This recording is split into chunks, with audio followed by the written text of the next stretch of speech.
Yes, Gabby, it's been forever. Hey, Flashman and Brad. I wasn't too worried about getting here on time because I figured it wouldn't start on time. The dummy's probably going to take like a plea deal or something. Ruin our whole day. That's all that's happening. I can hear some whispers in there, but there isn't anything happening. Just that. I did have. I had an article up. In case you don't know what happened. Blah, blah, blah.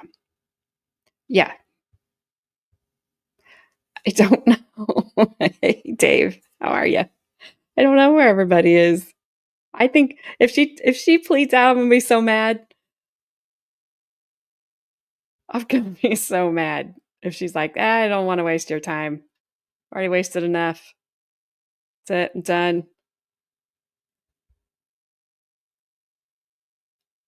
I it would not put it past her. She's such a drama queen. I mean, they're late. I figured they'd be late.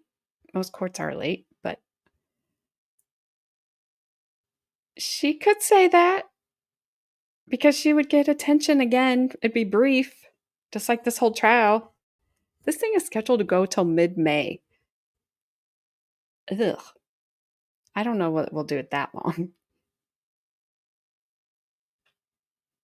I don't know. I don't know, David. I'm just saying. It just seems a gut feeling? Or she's doing like some Taylor business stuff and not behaving herself. There's also that. Hello. How are you? Is it hung forever? Am I saying that it's a J and H? I've seen you in chat and other chats, but I can never remember how to say your name, and I apologize. But that's how I feel right now. That face. I don't know. I don't know.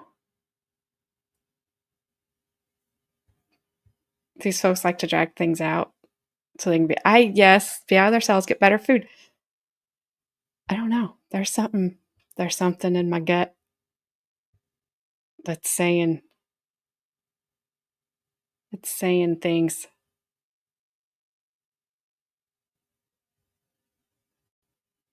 Oh, not see, David, I don't know if I can take your word on that. I have to hear from Hung or Jung forever themselves to tell me. Okay. That also does not help me.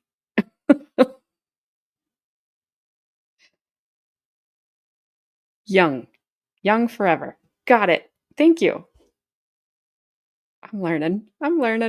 Like I said, I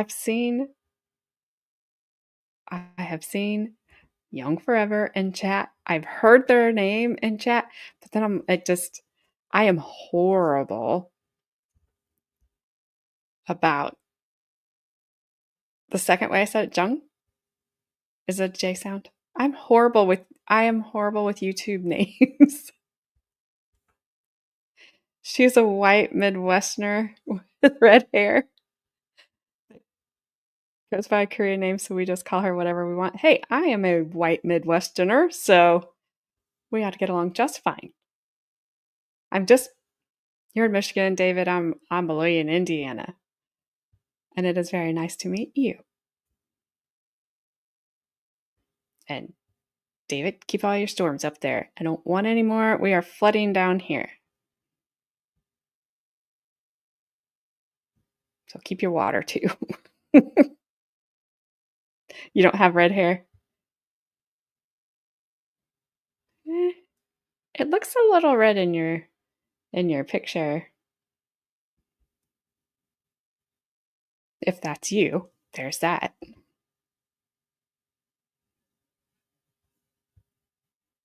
It was raining sideways and snowing. Well, definitely keep that up there. I do not want any snow. We do not need any more rain. We are flooding as it is. Auburn. She has auburn hair. Isn't there a song about that? Ooh, they took the banner down for a second. I was like, oh, they're getting ready to come out and tell us she took plea she pleaded guilty. Hello, Wendy H. How are you? You're stalking. That's okay. I'm usually just lurking. There's lots of stories about redheaded children because, well, there are redheaded stepchildren and they're scary. Sorry if you're red haired. Wendy H is your fabulous, wonderful, irreplaceable co host on your Lego streams. You guys and your Legos impress me because well, my kids are adults now. I have a granddaughter, and Legos were my nemesis when they were children because I would step on them in the middle of the night. So I shouldn't have, but I threw them all away. I know. I am in, oops, MLS is the Lego god. I am in Indiana. I'm in down by Indiana University and down by Bloomington, the great Indiana University. I found the interesting side of YouTube, or they found me. Flashman, you saying I'm not interesting? You're vintage. Now you're saying and you call me old, call me a boomer. I'm not. And now you're saying I'm not interesting. Huh. No donuts for you. Yeah, you guys put together some like intricate stuff with Legos that I don't, I don't know if I'd have the patience to do it. I can prove nothing. I can prove everything. I keep receipts, Flash Fan. It's called chat. Yes, but Flashman is embarrassed to bring us to the prom. He said he's happy that his family does not know where my chat is because I can't help what people talk about in trials. I also can't help what people talk about in chat. Oh, I don't know that I could Lego and be interviewed at the same time because I'd already be nervous enough. And then I'd trying to like pretend I knew how to put Legos together in these kits that I've seen. That would be that would, I don't know what that would be. It would be horrible or entertaining or horribly entertaining. I don't know. Oh, you're church people. I'm sorry. Well, I don't know that makes it any better. Like, we have not corrupted you that much. And I can't help what I can't help they say in court. If the defense can produce We have people. messages or some information to provide to the court that shows he does in fact have relevant information, he might be called as a witness. But so far, the court can't find that that Mr. Boudreau has any relevant information to this case. Therefore, Mr. Boudreau struck again without prejudice from the witness list. He can remain in the courtroom. We're going to bring the jury in. The other matters that were raised by the defense, we'll talk about at another time when the jury is not waiting. Why does it not say live? I hope that sound is okay. I have it boosted. I have everything turned up, but it's only coming through one of my headphones. Hey, you have a friend in the courtroom? He charges the defendant to give her a kiss. That would be funny and awesome for a second. Is it Sal?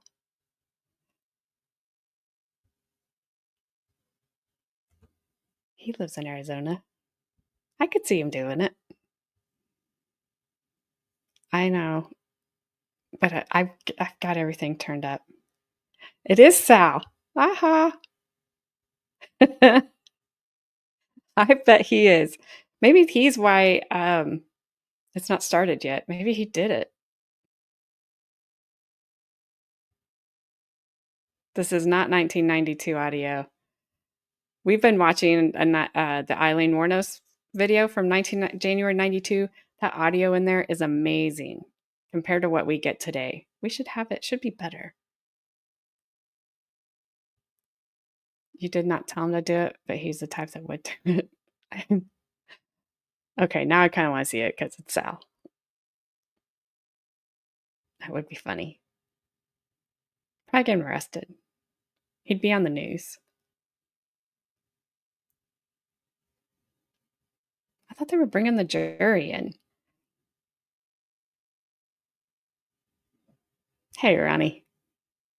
All right, somebody's standing up. Oh, he would melt. He would melt. Not because he's like, just because he got, I don't think he's like after Lori Daybell, because that's a death sentence, but you know what I mean. All right, this person here better just be standing up and move.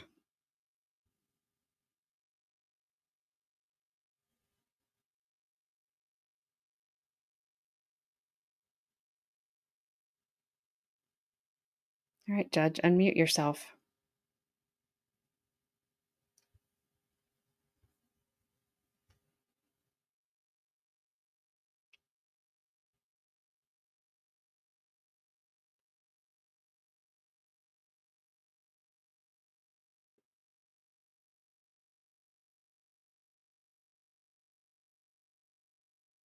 Testified to by a witness who has been sworn in and is answering questions from the witness stand. Therefore, it is important to remember that what is said by both the prosecutor and the defendant in opening the statement is to help you prepare for anticipated evidence. Oh my gosh, The state sorry. can proceed.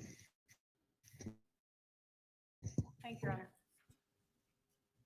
Are you going to use, yeah, put them I will not go. Sorry.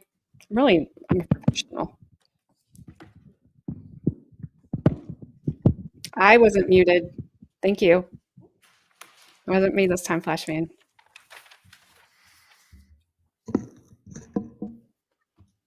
So I'm going to need you to stay close to me the next couple days. Mel, too. She can't go to Utah. They're planking some kind of intervention, but want Mel out of the way, so I'm left alone. I need to come get the stuff at your house tomorrow and secure it. Oh my gosh. Lots to do. Thanks for standing by me. It's all coming to a head this week. I will be like Nephi, I am told, and so will you. Lori Daybell, the woman seated over here, wrote this to her brother, Alex Cox, on July 9th of 2019, 2 days before they killed Charles Vallow. But to understand why this is so meaningful, why this is relevant, you have to understand the context. So let's talk about it. In July of 2019, Lori Vallow was married to Charles Vallow. Lori Vallow lived here in Arizona, Chandler. Charles Vallow lived in Texas. In July of 2019, Lori Daybell was Lori Vallow, married to Charles Vallow. In July of 2019, Lori Vallow wanted to be Lori Daybell, wife of Chad Daybell. And in July of 2019, Lori Vallow wanted to keep the same lifestyle that she had with Charles. And she could get all of this if Charles was dead. She could marry Chad Daybell and become Lori Daybell. She would get a $1 million life insurance policy from Charles Vallow. She would get Social Security for herself and their son, JJ, as a child of a dead spouse. And all of this would be true if Charles Vallow was dead.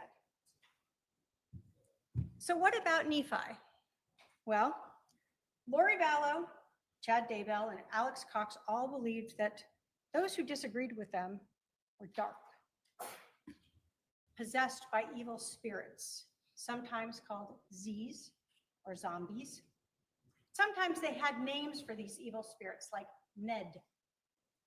Lori, Chad, and Alex used religion, the Church of Jesus Christ of Latter-day Saints, and a story of Nephi, a prophet, who was directed by the Holy Spirit to kill Laban, to obtain brass plates and secure the long-term prosperity of Nephi's descendants.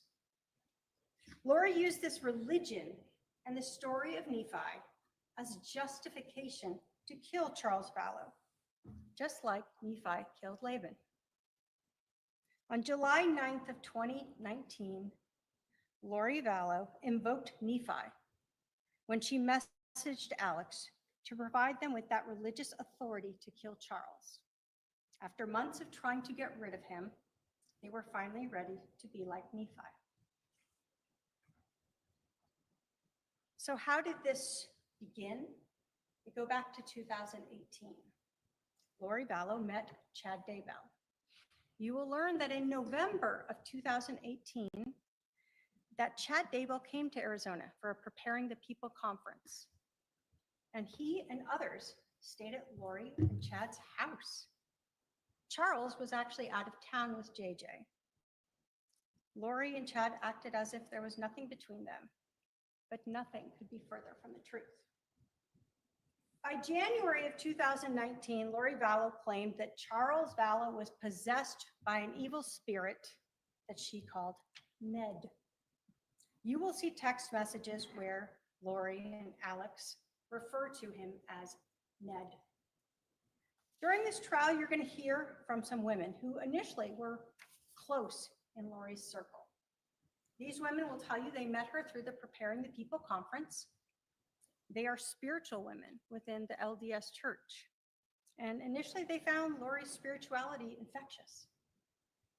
But the more they listened to Lori, the more they started to find concern with what she was saying. One of them called it red flags. Lori began saying things like she didn't need to repent, that she was beyond that. And you'll hear from these women that that goes against everything that their religion follows. Everyone must repent. You will hear from Serena Sharp that in March of 2019, she attended a girls' weekend with Lori and some other women. They went to the temple, they had lunch, they did volunteer activities, and then Lori asked them to do something a little unusual. She told them that her husband was possessed by an evil spirit, and she referred to that as Ned. She told them that Charles was no longer in his body. She asked them to come together and try to cast out this evil spirit. Serena will tell you that she didn't ask Lori what would happen to Charles if that evil spirit went. She only knew that she had said Charles was already gone. She didn't know if he would come back or his body would just die.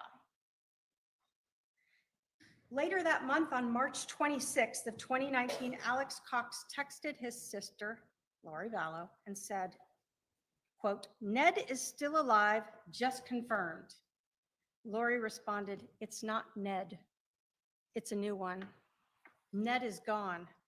No one has seen him, right? Just talk to him, question mark." Alex said, "Correct. Charles' body is alive." "What did you learn, question mark?" And Lori responded, "A lot. Still working on it. We'll call you later."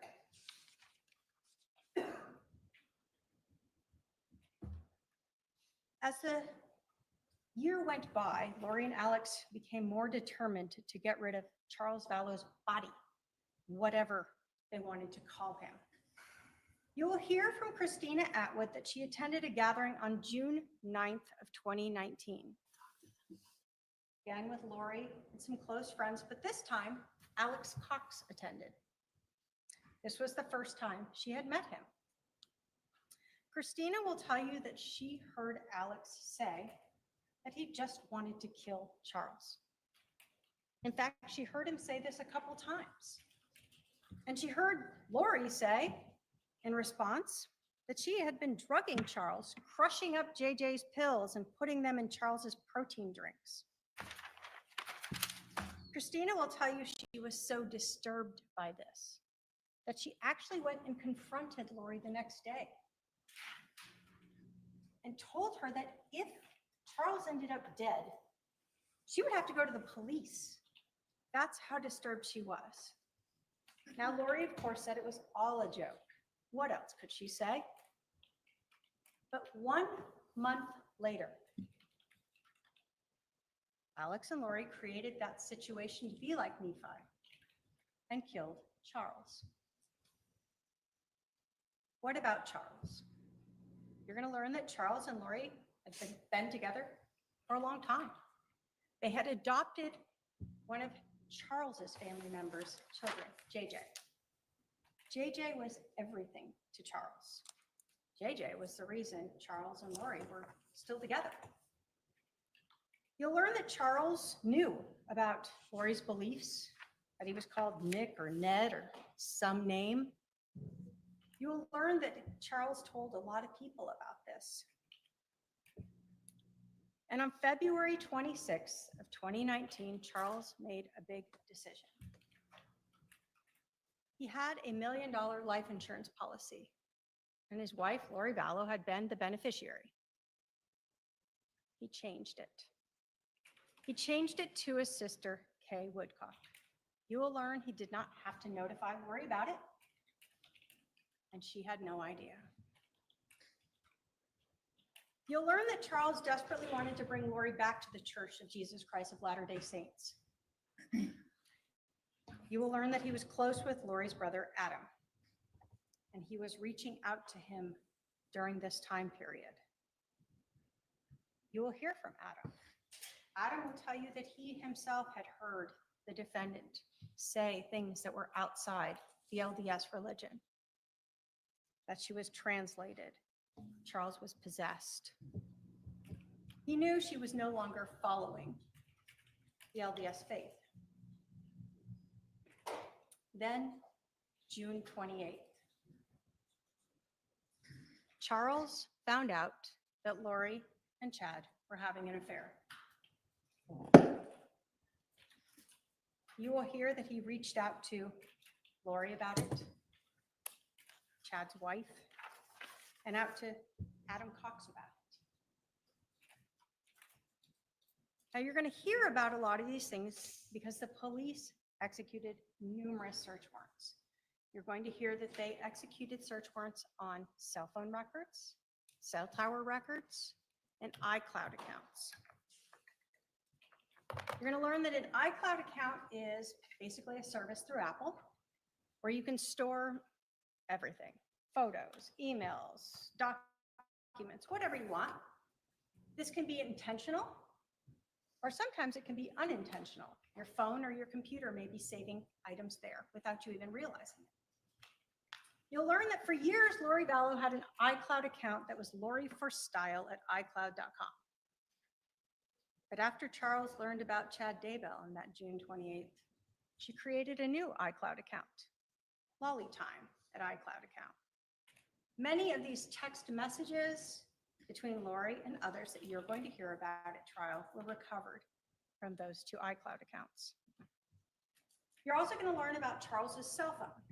The police eventually recovered it, and they were able to extract the data, look at the messages and things that had been in there. And you're going to learn about those text messages with Adam Cox from July 9th through the 11th. You're going to hear from Adam that they were talking about an intervention. about maybe recording Lori saying these things and taking those recordings to the stake president, or just confronting the stake president about it. They didn't have an exact plan, but on July 9th, Adam agreed to fly to Phoenix to help try to talk to his sister, talk to the stake president, get her back into this faith.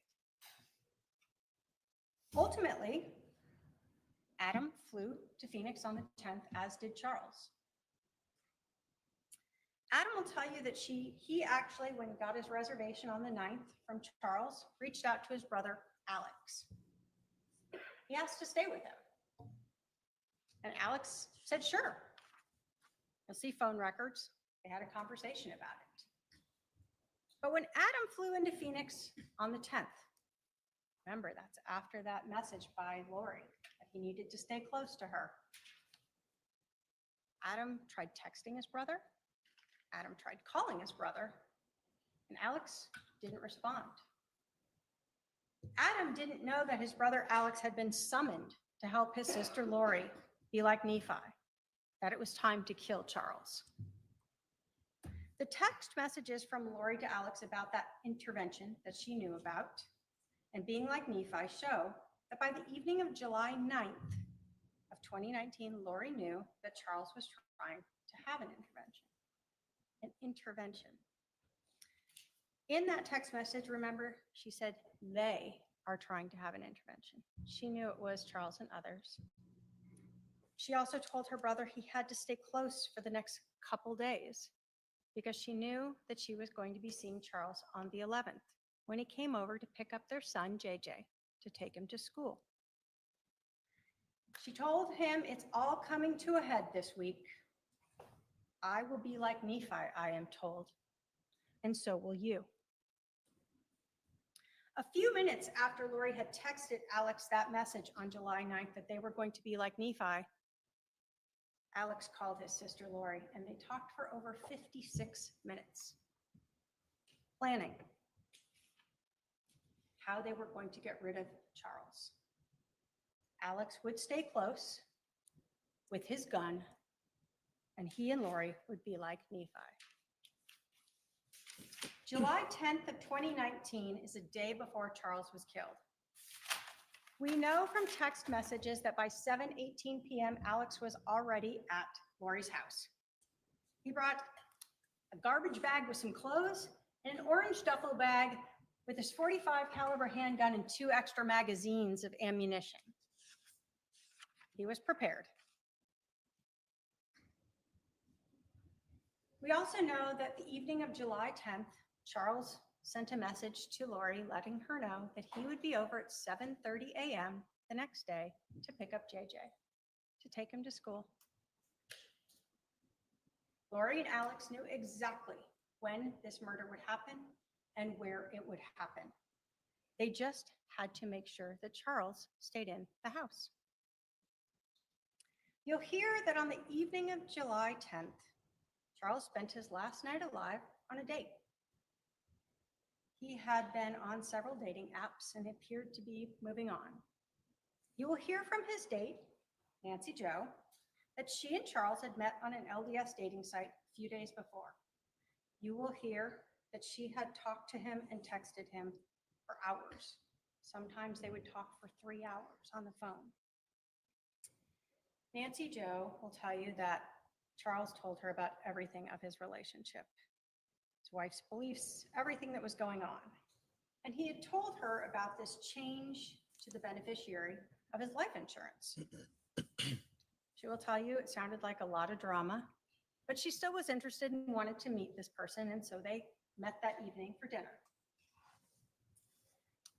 She'll tell you that she understood on the 11th that Charles would be picking up his son, that he was actually going to meet a realtor about finding a place to rent here so he could be closer to JJ, and that he was going to try to get in touch with Adam to meet up. And then they were supposed to meet later in the day. She will also tell you that she actually told Charles, kind of joking, but in a way to end the drama, why don't you just tell Lori that you changed the life insurance policy so she knows it's not her? Nancy Jo will tell you the next day, she texted Charles. She called him, and she actually thought he had ghosted her. She didn't know he was dead until a few months later when she saw something on the news, photo of him, and actually learned that he had been killed on July 11th. So let's talk about July 11th. That morning, Lori Vallow was up early and she was texting with Chad Daybell. You'll learn that we do not have those text messages. They were not saved in the iCloud, but we have them from the phone records. Alex was already at Lori's house with his gun, and everyone knew that Charles was a punctual person and would be there around 7:30 to pick up JJ so he could get to school. You're going to learn that, like many people, Charles had left his GPS data locating service on his phone. So that means when his phone is moving around, it was constantly documenting with GPS the location of the phone. During this trial, you're actually going to see this data mapped out. You'll be able to see Charles come to the house, and then you're going to see his phone leave with the defendant and what she does all day with it. What we know is that Charles arrived at Lori's house at about 7:35. He texted Adam Cox and told him that Alex, or Al, is here. You'll see from photos that Alex's truck was parked in the driveway. Adam responded, "Really, I wonder why he never called me back." Charles didn't respond to that. Adam then texted, "They're planning something." And Charles responded, "Absolutely." Adam told Charles, "I was supposed to spend the night at his house last night. She probably blocked that." Charles told Adam, "What you do is up to you." Adam then told Charles he was going to reach out to Alex and ask him to come get him and see what Alex would do. And in fact, he did text his brother. You'll learn that Charles read that text message from Adam, but he didn't respond. Adam sent one more text message to Charles at 7:49 a.m. on July 11th. He told him that he and his son were going to go play basketball at 8 p.m.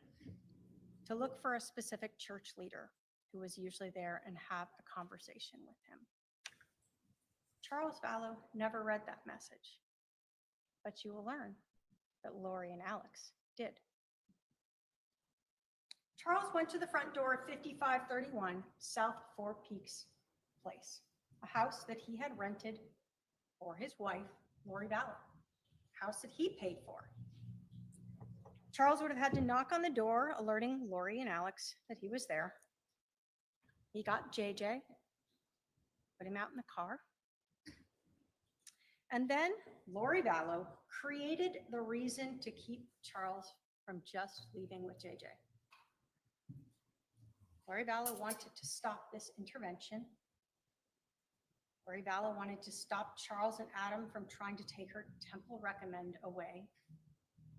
Lori Vallow, who wanted to be Lori Daybell, and Lori Vallow, who wanted Charles's money.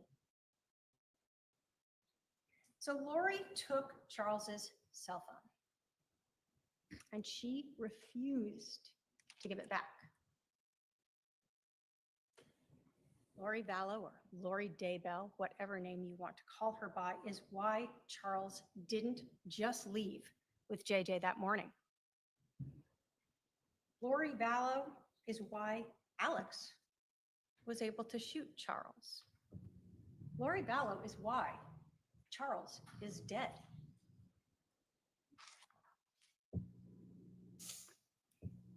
I want to tell you a little bit about the scene, this house, so you can understand what's happening here. When you walk in the front door, there's a big room. It was empty, no furniture. There were mirrors on 2 of the walls, windows on a 3rd wall, and the 4th wall had doorways going into the kitchen and a hallway off to the bedrooms.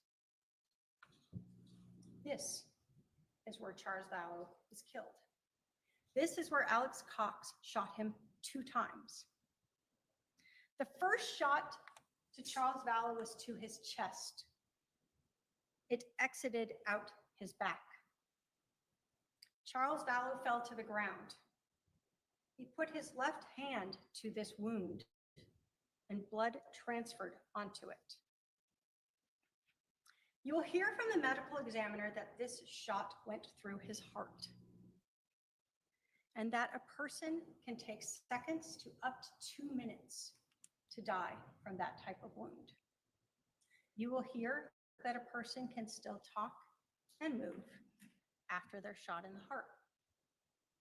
And we know Charles was able to move since he put his dominant left hand on his chest and transferred that blood to his hand. You will see that. As Charles lay on the floor of 5531 South Four Peaks Place, Alex Cox stood at his feet and fired a second shot. That shot entered his abdomen, and it exited his left shoulder.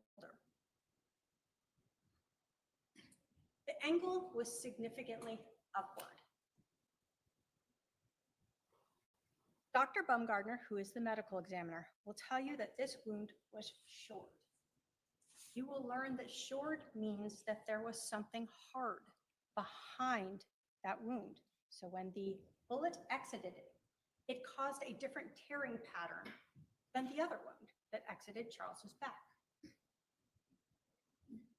It is this shored wound, this exit on Charles's left shoulder, that shows us that there was nothing accidental about this second shot. You will learn from the cell phone that at 7:49, Lori left Charles's house, or left her house with Charles's cell phone, his wallet, his rental car, and JJ and Tylee. She drove to Burger King, Walgreens, dropped JJ off at school before she and her daughter Tylee drove back to the house. During this time, while Lori is driving around in Charles's car with his phone, she spoke with her brother Alex twice. The first call was at 7:52 a.m., 3 minutes after she left. The second call was at 8:06 a.m., 17 minutes after she left. You will hear that when Alex and Lori are talking, neither of them had called 911 yet. In fact, you will hear that Alex didn't call 911 until 47 minutes after Lori left.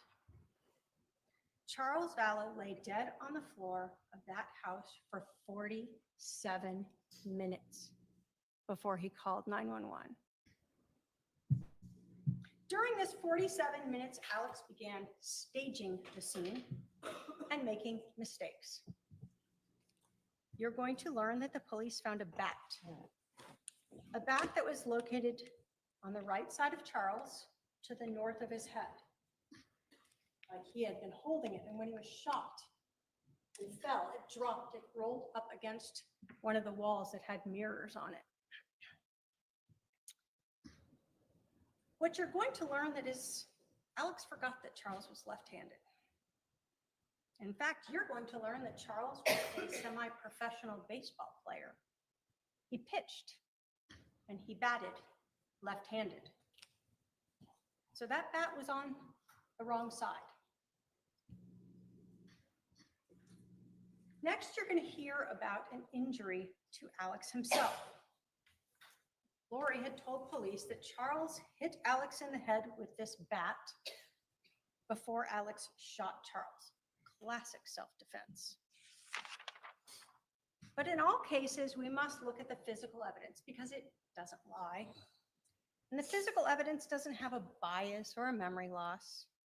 Sometimes it's the lack of physical evidence that doesn't lie. So again, we know that this room where Charles was shot had no furniture, mirrors, 2 walls. You learn that although Lori claimed that Charles hit Alex with that bat and then Alex shot him in self-defense, that Alex's gun had no blood transferred on it. Alex was allegedly struck in the head with a bat by a semi-professional baseball player. Doesn't go unconscious, and he never touches that injury. Pulls out a gun, is able to shoot this man twice, and then he takes the gun down a hallway and puts it into a room. Never apparently touching his head or this wound. And again, Lori says that Alex was hit with the bat in this room by Charles. But again, what we don't see is any blood on the floor. Charles strikes Alex in the head with a bat. They're grappling on the ground. There's not a single drop of blood on the ground in that room.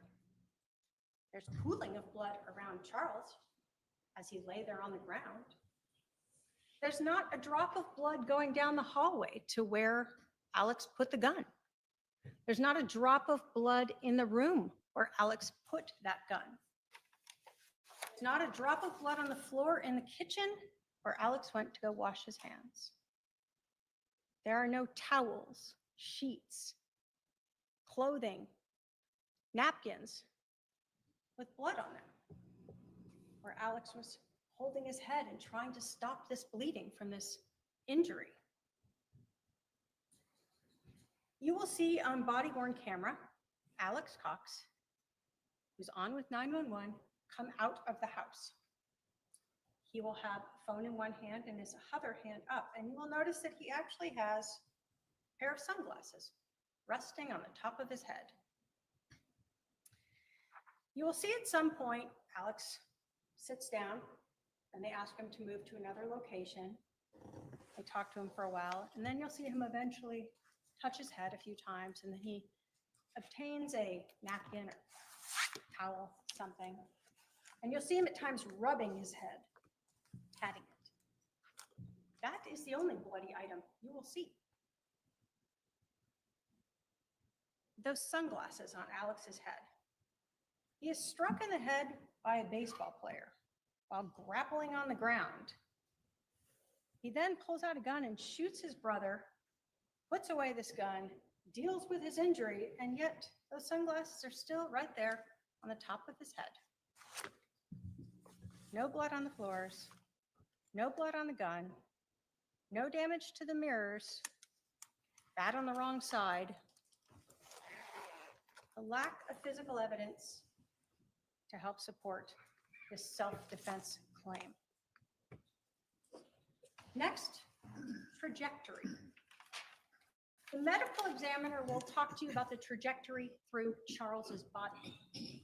The detectives are going to talk to you about the trajectory through the room.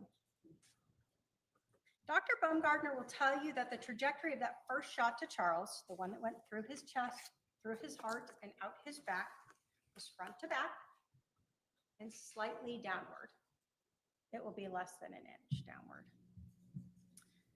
The detectives will tell you that the bullet from that shot, actually, as it exited Charles's back, ended up across the room in the baseboard. They pulled it out and recovered it. Both of them will say that this shot is consistent with Charles being standing upright with a person in front of him. The gun could be slightly down, or his hand could cause that little bit of downward angle. Dr. Baumgartner will tell you that that second shot that entered Charles's abdomen and exited his left shoulder, that the trajectory of that shot was front to back and significantly upward, 13 inches upward. Dr. Baumgartner is also the one who will tell you about that shored wound. What you will hear from the detectives, though, is that when they found Charles on the ground, off to the side of his left shoulder was the other bullet on the ground, not embedded. They'll also tell you that when they finally moved Charles, they took his body away, they cleaned up the blood on the ground, and they noticed a defect in the flooring, in the wood, consistent with a bullet striking the ground. That defect was located where Charles's left shoulder had been. You will hear that both Dr. Baumgartner and the detectives found the trajectory. The wounds were consistent with Charles laying on the ground, Alex being at his feet when that second shot was fired. The physical evidence does not lie. Charles was on the ground when Alex Cox fired that second shot. The injuries to Charles, the location of the bullet strikes, the trajectory of the injuries both in Charles and in the house all show this was not self-defense. This was a staged murder scene. I told you that Lori Vallow left the house at 7:49 a.m., and we know this because of Charles Vallow's cell phone. The 911 call was placed at 8:36 a.m., 47 minutes later. The police arrived at 5531 South Four Peaks Place at about 8:41 a.m. Lori Vallow and her daughter Tylee returned to the house at 8:48 a.m. When the police first contacted Lori Vallow, they thought she had no idea that her husband was dead, that he'd been shot and killed. Initially, you will see body cam footage of an officer going up and just getting her information. Lori doesn't ask, why are all these police here? Why is there a fire truck here? Why is my brother sitting on the ground over there? Or is he okay? Instead, she comments about her neighbors. You'll learn that the police then pulled her aside to do what they call a death notification, to let her know that her husband was dead. Only to their surprise, she told them she knew, she was there. So at this point, the police knew they needed to take her to the police station and question her. You'll learn that Lori Vallow was interviewed by the police. She was treated very kindly. The police asked her what happened. Lori Vallow told the police that she took Charles's cell phone. She admitted that she was the reason that Charles didn't just leave and take JJ to school. She told police in no uncertain terms that Charles was demanding his phone back, and she refused to give it back. She told the police that even as Charles screamed at her for his phone, she walked away from him, wouldn't give it to him. No matter what happened or what Charles said or did, she would not give his phone back to him. Lori told police that her daughter Tylee came out of the room during this screaming with a bat, that Charles took it away from Tylee, and Tylee fell on the ground, and she told Tylee to go out to the car with JJ. She still didn't return the phone. She told police that Alex came out, that he and Charles got into this scuffle with the bat, that Charles hit him in the head with the bat. She still didn't give Charles back the phone. What she did instead was take his phone and go around that wall into the kitchen. Left the situation. Time to let brother Alex be Nephi. While she's in the kitchen, she said she heard the gunshot, came out, saw Charles on the ground, and her brother standing at Charles's feet. Then she told the police she left.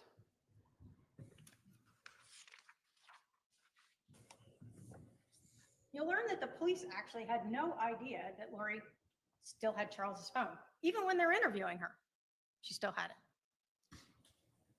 Police are processing the house, looking for it. Where is it? I can't find it.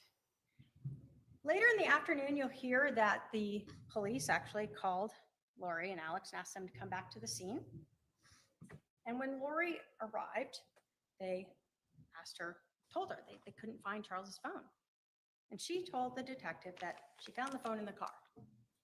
Found it in the car. She gave Charles's phone to Detective Enclan and then provided her with Charles's PIN number to get into the phone. You'll learn that after those interviews in the morning, Lori and Alex went back to Alex's house in Santan. And there they went through Charles's phone. You'll learn that Alex actually took photos of some of the messages between Charles and Adam, including Adam's flight reservations. And he later sent those to his sister, Lori. July 11th. Lori didn't tell any of Charles's family he was dead. She didn't tell Adam that Charles was dead. She certainly knows they'd been talking. The next day, Lori texted Charles's sons from his prior marriage and told them, "Your dad is dead."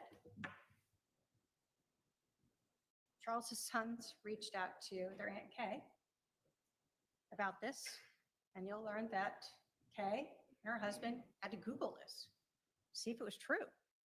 They found out that Charles had been shot.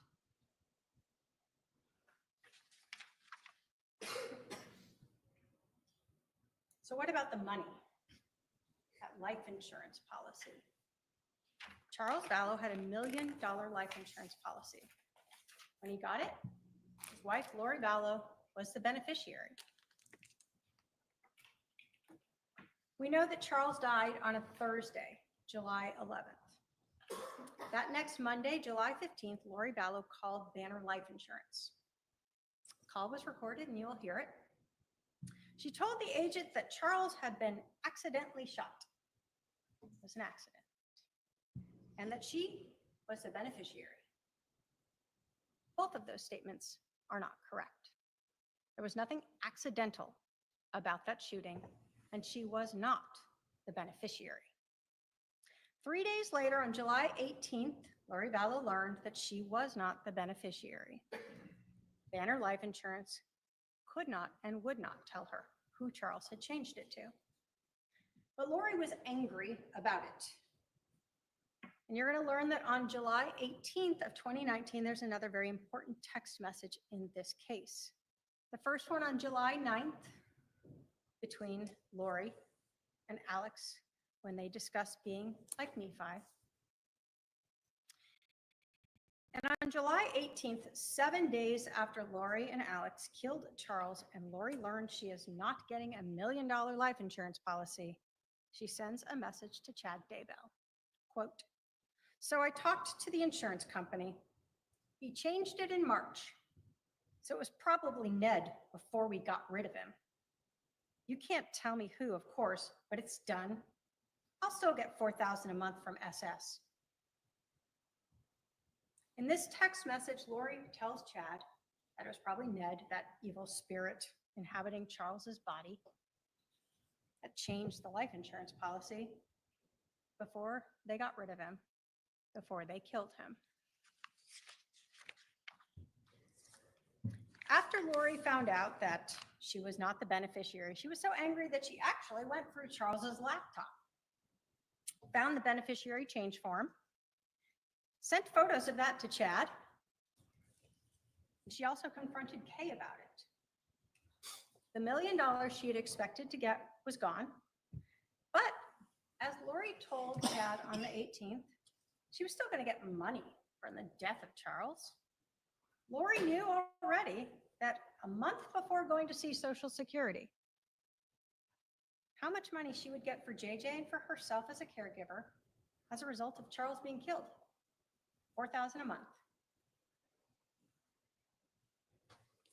Ladies and gentlemen, the evidence in this case is going to show you that Lori Vallow Daybell conspired with her brother Alex Cox to kill her husband, Charles Vallow.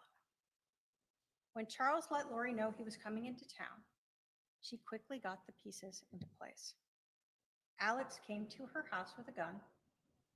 Lori created the way to keep Charles inside the house so that Alex and she could be like Nephi. To kill Charles Vallow to better at least her life, so she could be with Chad and she could live off that life insurance policy. As we go through this trial, you will see photos of Charles's injury, photos of the crime scene, and hear testimony that will prove that this was not self-defense. As we go through this trial, you'll be provided with phone calls, emails, text messages, and hear testimony that lays out the motive for this murder: money and Chad Daybell. You will see text messages and hear from people who Lori trusted and who were later pushed away, people who really don't want to be part of this trial, but were pulled into it by this defendant and her desire to get rid of Charles to be with Chad. People who heard Lori for months saying Charles was gone, possessed. People who will establish that this murder was premeditated. You will hear text messages from July 9th by Lori to her brother, Alex Cox, that he had to stay near her, that it was all coming to a head, and she would be like Nephi, and so would he. A justified killing, just like the prophet. And later, the text message to Chad where she told him that Charles changed the life insurance policy before they got rid of Ned. A confession by Lori of how religion and money were twisted to justify Charles's murder.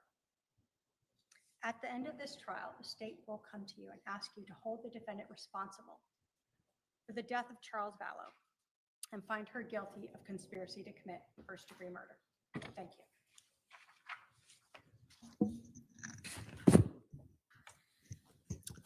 Here we go. All right. Will Finally. the defendant be giving an opening statement? Okay, because of the lunch hour, your opening statement will start after lunch. I'm going to excuse the jury for lunch. I'm going to ask juror 3 to stay back. I need to talk to you about something.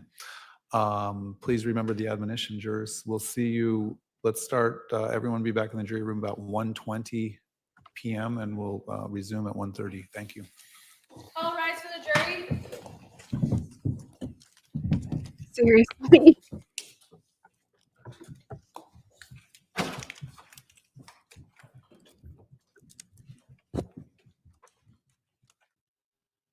Are we getting this late? Or they really just seriously go to lunch?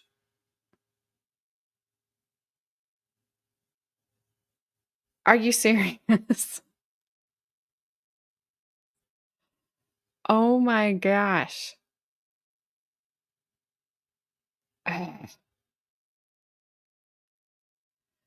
Ooh, 385 miles. I'm so sorry. The rebates probably aren't worth that drive. I have seen though,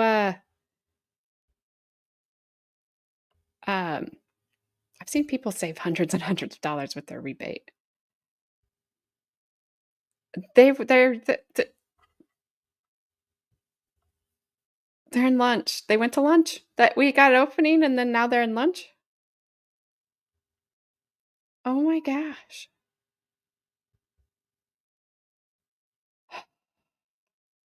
Why do they do this? Am I well, yay.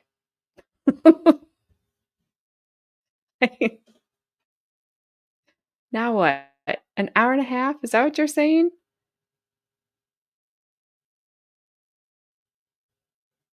That's super annoying. And I need to go turn my oven on. Not to put my head in it or anything, but I just need to go turn it on because I have to go cook food in a minute. I have to put food in it in a minute. So, all right. I don't know what we're gonna do for that long, but we'll figure it out.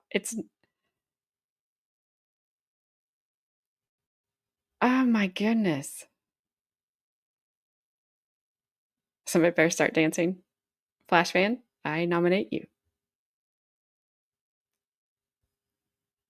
Huh. I don't even know what to do right now. Oh, we get decent music. Okay. 1:30 p.m. Eastern. Right. That's not right.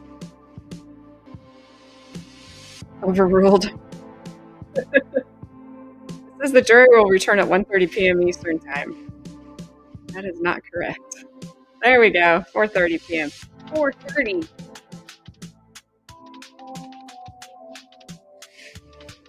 Ah, they corrected it last June. All right. Lori, I can't.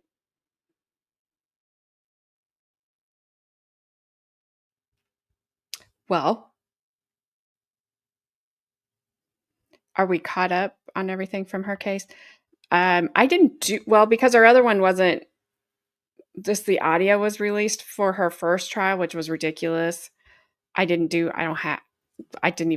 do anything with it. Plus, I wasn't streaming at the time, so that also would probably be why I didn't do anything with it. I don't have to cook. Here comes my dogs because it's their dinner time. Sorry. Hello. I see you. I know.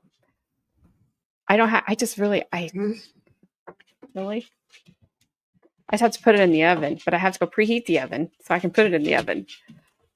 That's really super exciting, and they want their dinner. Yeah.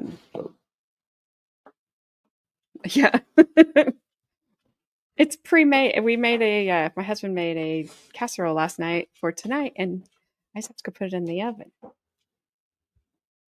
Yes, these are he knows it. He gets dinner at 3:30. He's very much on time when it comes to food. Don't breathe in the microphone. You sound like a 1980s obscene phone call.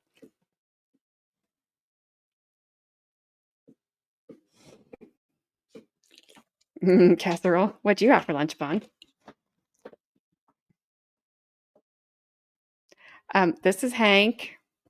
He's my oldest Great Dane. Don't cough in the microphone. He'll be 10 in June.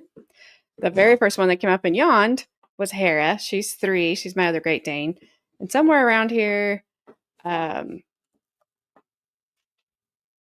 is my daughter's German Shepherd.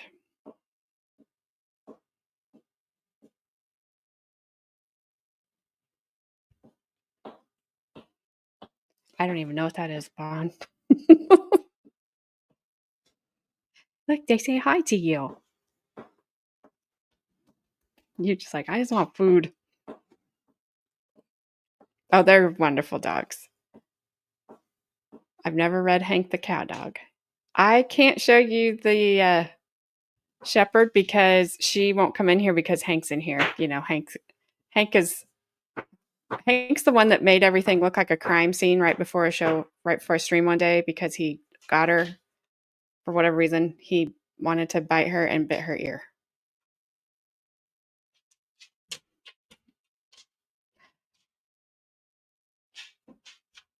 With a delay,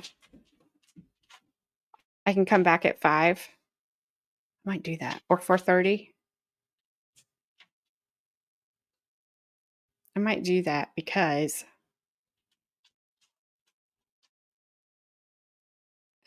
I don't know what I'm going to do for this much time. I don't have to look at that. Hank is, I wouldn't say he's naughty. He is like the old man version of get off my lawn because he's old. I mean, he's almost 10. And so Rue, the German Shepherd, it was all really dumb. Hera was laying in a weird spot that she doesn't normally lay in. So I went to check on her. Well, when I did that, of course, Hank was like, what are you doing? I want attention too. Hera was fine. But I think Rue came up behind him and it scared him. And he like, attack is a really bad word to use because it wasn't an attack. It scared him, startled him. He turned around. She has ears the size of satellite dishes and he got it, and ears bleed like a head wound on us. And I didn't realize that he'd got her because I didn't see anything at first. And she came up and I was getting my stream ready And Rue came in here and laid down with me, which didn't surprise me because, Hank, she was pouting because Hank, and all of a sudden she started acting really weird. And she was licking the wall. I'm like, why are you licking the wall? And I turned around and everything behind me looked like a crime scene. There was blood everywhere from her shaking her head. And then when I started looking around, it was on my monitor. It was on, I'm sure, the back of my chair. I probably still have some there. Um, I, she, she shook her head. It went flying across my face. It was horrible. It was hilarious and horrible all at the same time. And I'm trying to get everything ready to go, get my face cleaned off because now I look like I've been in a horror movie. And it was good times. But her ear, my vet was closed that day, so I couldn't have taken her to the vet anyway. So I thought I got it together. And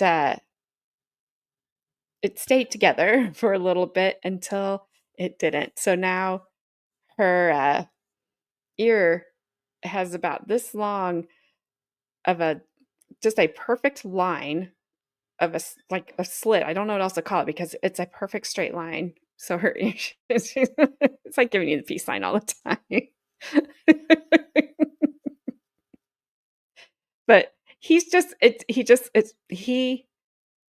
gets scared of everything. He's huge, but he's like, like he's just scared. He's scared of everything. I hope that does not happen. That would be bad. Although I have learned on these what to use to clean up things, right? But he doesn't fight anybody else. He's just grumpy. He's a grumpy old man. That's all I can say about him. And his friend Hensley, we lost her in August of last year, and that was his buddy, that was his BFF, that was his girl, and he's sad. He misses her. Hey, Christine. Well, we've got a while to go. All right, you guys. I think I will come back at 4:30, unless you guys want to sit here for a minute while I go turn on my oven. Because I don't know how I'm going to keep you entertained until 4:30. I really don't. Let's do that. Or maybe I'll come back. Maybe I'll do a 5 like Flash Fan said, because that's a 30-minute delay after that. All right. Let's do 5.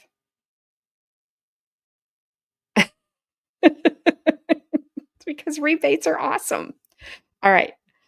Let's do 5 o'clock Eastern time. I'll be back. And I'm going to go. It is chicken casserole. How'd you know, Flash Fan? Did I say that? And we will finish up, get to hear Miss Lori's opening statement. I can't wait. Bri, I hope you can pop back in.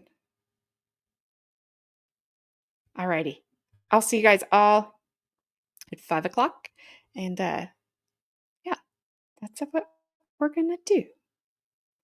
I have to go turn my oven on and then I will set it up. Do some aerobics for me, Bon, please. I need some. Yeah, let me go turn the oven on because I'm already behind on that. And then I will come set it up and I'll be right back. Okay? Okay.